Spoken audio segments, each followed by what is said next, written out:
My name is Dan Tyminski. I was born and raised in West Rutland, Vermont, and I'm a musician. I have made my life traveling across the country and all over the world, playing for as many people as I could find would have me. I've heard people of the highest, level of players, say if they hit 2 or 3 really perfect shots around, that's really good. And we're talking the high-end pros. So the average golfer, when you hit that one pure shot, once in a while it'll happen. I'll hit something that I feel is absolutely pure. And I think in anything, when you feel something like that, you want to chase it. If I were to compare it to songs, when you come up with something that you feel like is truly unique in the universe, like when it's something that you feel like other people will be singing after you're gone, I guess I get a similar feeling like that. I don't know if I chase it in the same way. It's not the exact same feeling for me, but it's definitely something that later in my life now that I've started writing songs, I find that I'm much more proud of the things that I've left behind in by way of songs than I am in performances that I've done. The songs I think mean so much more to me now than they did growing up in my career that, I guess I'm still, trying to chase, not any one particular song, but a way to just express myself through written song. I think the question here is there a comparison, when you strike the ball and you hit your shot, if it's a good one when you write that song, it's a good one. I think sometimes I've known people that have hit hole-in-ones that didn't feel like it was a very good shot. I know people that have had huge success with songs that they didn't feel like they didn't know it right out of the gate. I suppose there's a little bit of both. It's really hard to interpret or to imagine how people will interpret a song when you hear it a certain way in your own mind. And sometimes you might not think it's the best song and people just say, wow, that's my favorite thing that you do. So that's very much like the shot that you hit a little skinny and you think, it just didn't feel good. It's kind of going toward the hole. We'll see what happens. And lo and behold, it becomes one of your best shots. So I think I've had experiences in both where, I've had songs that I felt very strongly. As soon as they were done, I knew they had weight. I knew they were solid. And then some that I didn't really pay much attention to and found out later that other people were really fond of them. So very much like either hitting one solid and knowing where it's going, or hitting one a little skinny and having it end up, just right. I think the best example of a song that I knew right when we were finished with it was Southern Gothic. I think I'll use that as an example. I wrote that with Josh Keir and Jesse Frazier. And that was a song that we actually had spent the morning writing from 10:30 till maybe 1 or 1:30 in the afternoon, and we decided to evaluate where we were with our song, with our efforts, and we all decided that we were just trying to finish it for the sake of finishing, and if we weren't going to do something special, let's go home. And we were literally packing our stuff to go home, and Jesse said, you guys want to hear one more groove, on the computer and see what you think? And we said, sure, it's still early enough to hear something. And he played a little something, and it sounded very, very dark and goth to me. It had a creepiness to it. And Josh thought the same thing. He said, I don't know if I have enough black eye makeup to write this song, and be that gothic sounding, right? And he made a joke and he said, well, if Dan's going to sing this song, Jesse said, if Dan's going to sing this song, it'd have to be Southern Gothic. And when he said Southern Gothic, we all kind of had a light bulb ding at the same time, and we all got on our, respective devices and Googled what, and found there was just a well of ways you could spin that. So we worked on Southern Gothic from, I think, 1:30 to about 4:30 or 5 o'clock. At 5 o'clock, when we left the studio, that song was completely written, recorded, done, sang. The harmonies, what you hear on my record, is actually what we did that day from 1:30 to 4:30 in the afternoon.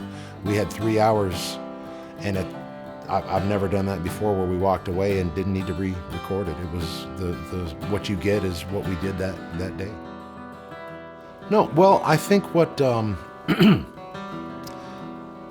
is interesting about Man of Constant Sorrow was that they had such a vision, and when I say they, I mean T-Bone Burnett and Joel and Ethan Cohen, the Coen brothers. They had such a vision of what was going on behind that song being played, having written the movie and having an exact spot for that song to be playing, that even when I auditioned for that song, how I heard it to be played was much different than we ended up finding our way in the movie. I mean, when I first got the call, I got the call to sing it, but I wasn't going to be the initial I wasn't the guitar player. And as we were experimenting with how it was supposed to sound, and they were describing to me that, you're trying to play, you just found out that if you really kill this song and you really do it great, they're going to pay you, a whole bunch of money, and, you're starving, you're poor, you just stole the chicken so you could eat. They said, you're trying to basically play rock and roll. It just hasn't been invented yet, but you're trying to just tear it up. And when they said, you just stole the chicken, and I thought, what does stealing a chicken music sound like? And I grabbed that guitar and I tuned it down, and it was kind of out of tune, and I started what now is the intro, what became a famous intro for that song, and they all stood up and said, that's perfect. And I remember the question they had, they said, can you play it and sing it at the same time? And having done this for an entire career, that was the first time I had to stop and ask myself, can I play this and sing this at the same time? Turns out I could, and it was just a life-changing experience to see how they brought life to a song that had been pretty much cemented in how it was performed. It's been amazing to see the boundaries that it touched, because it really did step outside of just that bluegrass field. And I mean, I remember after Oh Brother, that phenomenon happened, I mean, our entire demographic changed of the people that came out to our concerts. We had a pretty stable, predictable crowd of people that came to hear Alison Krauss and Union Station. And, shortly after that, it wasn't just us. I mean, I remember the festivals, like when I was living in Virginia at the time, I remember some festivals that had been going for years and that didn't change a thing. And the next year following Oh Brother, their attendance tripled. They put no more money in it. They didn't pay any more for bands. They changed nothing. It was just somehow that music reached so far. And hats off to the Cohens and T-Bone for putting that kind of passion in a project and pushing it in such a way that it got to really, speak like other recordings like that never had a chance to. As far as my solo records go, I think I've put out 3 different solo records, and I have an EP we'll say 4 projects that I've put out. It's interesting because throughout my career, I've never really sought to be a solo performer. It really wasn't something that I set my sights on. I was so happy, just accompanying whatever band or situation I was in at the time, and it hasn't been a lot. I mean, I spent 5 years with the Lonesome River Band, and since then I've been with Alison Krauss, Union Station, going on 30 years. So I never really, this is something I think people will find out in the near future, is that, up until now, if you've listened to my music for the past, 20 or 30 years, or 40 years in some people's cases, you've had many different versions of Dan Tyminski. You've had the Lonesome River Band's version, which is when I was doing what we needed for them, and then we had Alison Krauss's version of Dan, which I was doing what I needed for that situation. We've had Avicii's version, which I was doing what I needed for the pop world. We have a Southern Gothic, version of Dan Tyminski, which the record label wanted these songs. I let someone else produce it. So I've been basically told what to do. You've had a lot of different versions of Dan Tyminski. I think people are going to hear from this point forward, since I'm writing songs and taking steps in the direction I've been moving.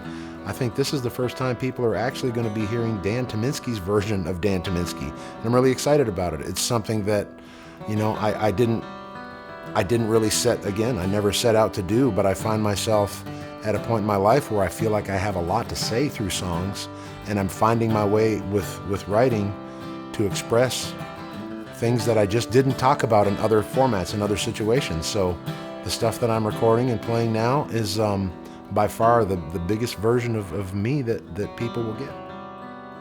I think there's a lot of when it comes to writing, I want to write things that I feel connected to, that I feel people will be able to be connected to. And life is funny.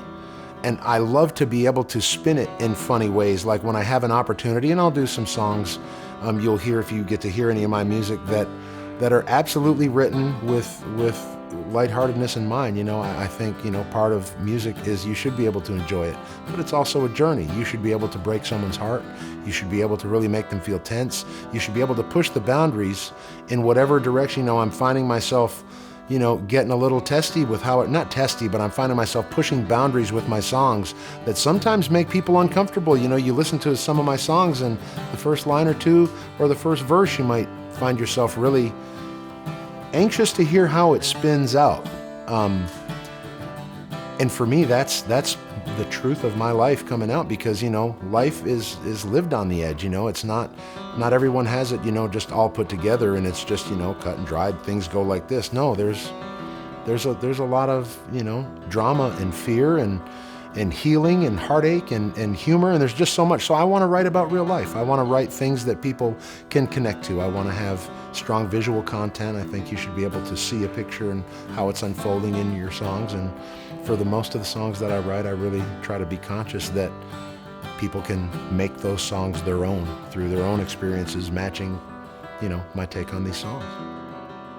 It was an EP. It was a weird time in my life for the Planetarium Sessions and what I had just done and the management that I was with, and I needed to record something. When the Planetarium Sessions came out, I had spent the prior 6-7 months with a shoulder injury that kind of took me out of the game.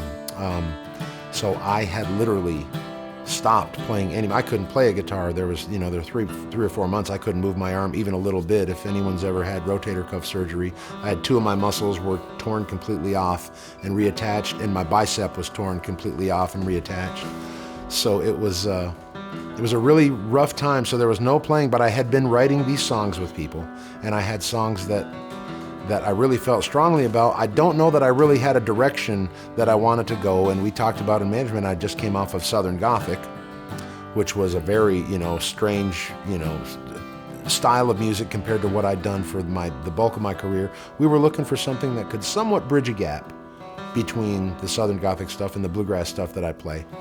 And I was thrilled to have a chance to go and record those songs, because I don't know if they would have really fit in either vein of what I did, so to be able to have a chance to record with I had to put together a band, to record that stuff. And I had a great time. I love those songs. I'm gonna add some of that stuff to my shows. I like I think some of it works for the Bluegrass stuff I'm doing now, but now that I'm back to really steering the ship myself, I have to go with where my heart truly lies, and that's just it's the same Bluegrass music I've been listening to and playing since I was a very little kid. And it's just very traditional, straight ahead Bluegrass, but hopefully with songs with a little, where I stretch the content a little bit for me.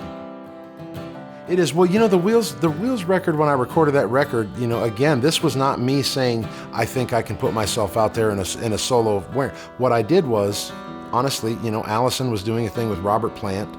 She was going to take, some time to tour with Robert, so I had a year to play with, and I thought the best thing I could possibly do with my time is to play with, the people who ended up being in that band, which were all my favorite players, Adam and Barry and Ron Stewart and Justin. I mean, I couldn't have asked for a better band. When I did the Wheels record, it was strictly so I could showcase that band.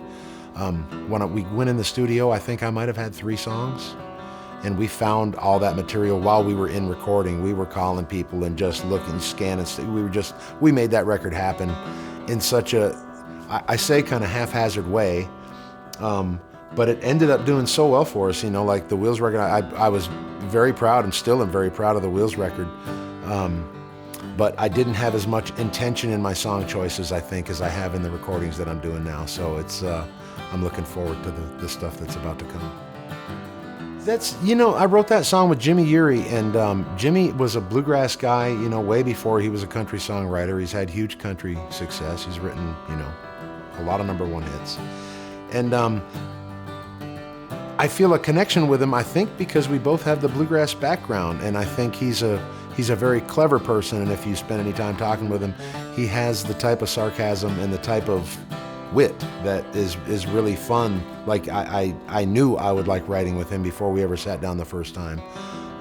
But we swung a couple times before I felt like we hit our stride, and that was one of the songs that I felt like was that I had to record. That I really considered doing a very straight up bluegrass version of that song, because I do think it can translate. But Lipstick on a Hurricane, I'm not lying a bit, man. That was Jimmy's line, man. I'd take credit if I could, but it's not true. Lipstick on a Hurricane, was Jimmy. Well, when you're trying to figure out, when you're trying to make your way, we start with a premise of what we think we were trying to say with the song, and it's always the most enjoyable part of the songs are finding those lines that can be clever and that can give you a visual, but that can also say what you're trying to say, because it's easy to write down a bunch of lines that rhyme and say something basic, but it's hard to really craft it in a way that can draw a listener through a story. And I think that's the real art of songwriting, is how you can captivate someone and really make them forget about everything except the story that they're being told. And I learn every time I write, and Jimmy's one of the guys I definitely learn from as we write. All songs, it would be asking someone, and I know this is cliche and I don't mean it to be, but if you ask someone who had 12 kids, what their favorite kid was, they would really be hard pressed to say that, because there's something individual, unique, and awesome about every creation. So I look at the songs the same way, I really do. Like, I have favorite songs that I've written that are funny songs, or favorite songs because they were quick, or I have things about the songwriting process that might be memorable for different songs. But I don't think I'm going to single out any songs. I think as I do it more and more, I do think it's a muscle that you exercise, and it's a craft. You get better as you do it more and more. So I'm excited about the songs to come. I'm excited about the ability to find interesting ways to get messages across. And I had a little brother in me there, I said across. But what I like about, I hope I've answered the question. It's amazing to find yourself pulling things out of the universe that you didn't know were there. And songwriting does that for me. It allows me to find new ways to express. Well, they're going to hear a lot more of his personal truth in the music than I've had in my past. I've always been a song hunter up until, the truth is I've always had people hunt for songs for me. The Lonesome River Band had their version of what they heard me singing. Alison Krauss had her version of what she heard me singing. What you're going to hear from me in 10 years, I think, is my truth and life experience that was never really applied to the songs before I started really writing, which is only the past few years. So my past projects didn't have a lot of my own personal truth in them. I think they're all quality songs, and I meant everything I sang, but not in the same way that I mean what I sing when I'm talking about my own life experience in the songs. I think you're just going to get a lot more truth of my own personal truth than you had before. It's tough. I think when you're discussing vulnerability, that is probably what kept me from ever writing any songs or finishing any songs. I was so self-critical of what I was saying or what someone might think of me when they saw through my veil. It was very personal. I didn't have, a happy-go-lucky, perfect little childhood where I grew up with a ton of self-confidence. Music was kind of my way out of a somewhat rough situation, and I just wanted to bury my head and play. So, that's what I did with music, most of my life. I'm forgetting the actual question that you asked. I know I veered off just a little bit. Help me. I think as you get older, you're still vulnerable, but I treat it better. I don't worry about it as much. I realize that if I don't put myself out there, no one can ever see any part of me. So I think you have to accept that vulnerability is a huge part of being able to write a song and put it out there, because you're not going to please everyone. Some people can take offense to things that you really meant in a much different way. It's absolutely a vulnerable situation, and it's something that for most of my career really affected me in a negative way. It kept me from doing things that, having to let go of that fear of letting people see through the veil. Once you let go of that fear, I find that I'm doing things that I'm the most proud of, because I'm being honest with myself and putting myself out there. It's hard to imagine connecting with someone if you don't feel like you're speaking your truth. It's how do you connect or have a conversation with someone if it's in a little fantasy world that you really don't have any real attachment to? So when it comes to singing and writing songs, yeah, I want as much of my personal truth. I mean, I'll twist the truth to make it suit whatever situation in the song. That's part of the craft, is learning how to weave your truth into the song without, making it a therapy session, for yourself. Songs can end up doing that, and I try to remind myself as I'm writing, though there are some therapeutic, content to the song, it has to entertain the listener. It's not just about, airing your woes and, to someone when you're trying to get, all deep and heavy in a song. Still should be a ride. Still, there should be an entertainment value to that. And again, the more you twist and try to craft those words and melodies together, the stronger that muscle grows. And I'm finding that I'm really enjoying the process more than I ever thought I would when I was too afraid of putting myself out there. So, yeah, we grew up in a marble mining town. Our nicknames were the Stone Peggers. We grew up throwing. All my friends and I did. Everyone I knew could throw hard. I was never clocked at 90 for the record. The fastest I was clocked was 87. But I was not throwing my hardest. Like I had 90 in me as a 16-year-old. So I'm not an aggressive person really in life, but when I have the opportunity to let something like that out, that's a hard one to explain. I get the same thing out of golf. If I drive a golf ball, I get that out of throwing a baseball. I spent, years playing competitive foosball, table soccer, where it was the same thing. The harder there was just something wonderful in that feeling of release, of aggression.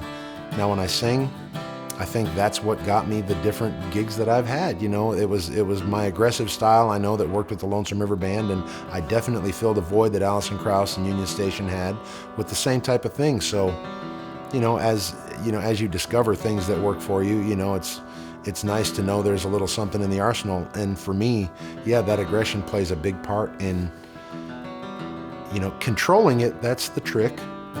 But having the aggression to kind of rein in is a big part of what I like about music. Why was I attracted to bluegrass music? I mean, bluegrass music wasn't necessarily my first love. I loved the ability to just mimic anything I heard. I loved the act of playing music, and I don't think that I was necessarily, I liked all types of music. I remember as a kid, hearing, the Jackson 5 and thinking it was the most amazing thing ever.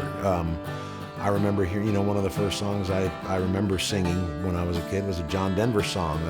Bluegrass wasn't my first, boom, love.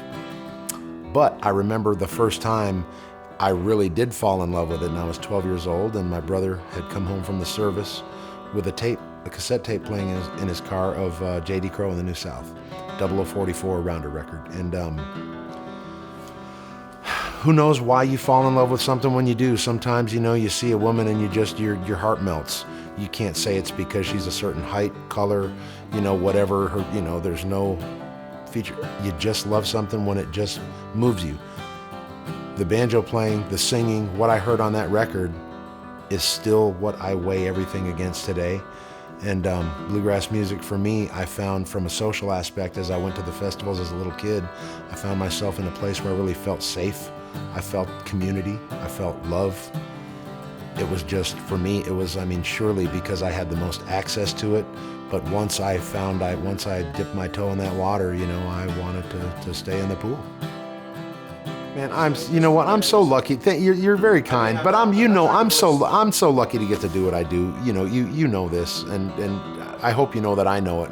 It's, I know a lot of people, and life can be tough, and making your life decisions. I have kids and friends and people with kids, and and what to do with your life. And I've known for such a long time what I was and what I did. It's just, it doesn't, it's, some things aren't fair. I was given a blessing that I just can't deny. It's just, I'm one of the lucky ones. I don't know, it's kind of you to say, but I do it because I just love to do it. I just keep doing what I love to do. And for me, so far, that's kept me in music and kept me going. So I hope I can continue to do that. And thank you very much for saying it.